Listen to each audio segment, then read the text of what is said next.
Hormiyli kecha 28-oktyabr yomg'ir yog'gan. Ancha ob-havoyimiz yaxshi. O'shani hisobiga bugun nasib bo'lsa ishlarimiz ham zo'r bo'ladi. Xudo xolasa maksimum darajada ko'rsatishga harakat qilyapman, чтобы sifatini 100% ko'rishinglar, bilishinglar, sezishinglar uchun. Bismillah. Bu eshikning proyomini usti va mana bu tumba, bu boylangan bir-biriga. Endi hozir ikkinchi etajdagi kottejimiz mana shu chegarasi bo'lingandan keyin mana bu yoqda bitta xona, mana bu yoqda родительский spalnya, chunki u anta forchkasi bor. Bu alohida sanuzli vannasi bilan birga bo'ladi.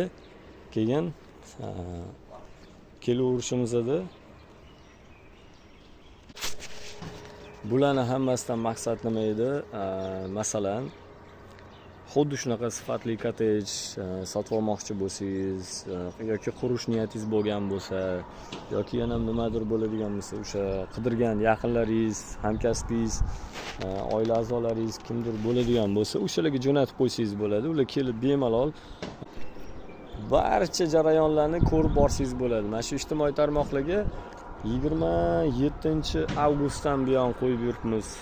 Mana shu kottejlarimizni u podushka mahalidan boshlab bitta dona g'isht terilishi bilan hammasi ijtimoiy tarmoqlarimizda bor. Storieslarimizda bemalol qurilishimiz uchun rosa sifatli sementdan 25 tonna zakaz qilgan ekanlar. Ustakalarimiz zagotovka tayyorlashyapti. Bitta ortib, taxlab, yana olib borib nariyoqqa to'kishyapti. Hali uni ham ko'rsataman. Bu spesial bo'lib turibdi-da, чтобы ish oxirgacha sifatli bo'lsin. Keyin Ya bismillah. Bloger bo'lish osonmi? Joyiga sement ortasan dedi. Ha. Ya bismillah. Yana bittasini olaylik.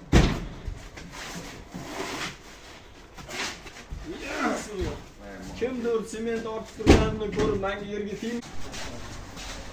Ustakalar halol mehnat qiladi. Qurishda ham, zagotovka tayyorlashda ham, sementni ortish tushirishda ham. Mabodo qaysidir qiz sement ortyapti, loyiqyapti, bu yerga tegmayman desa, pashor ko'chada qoladi.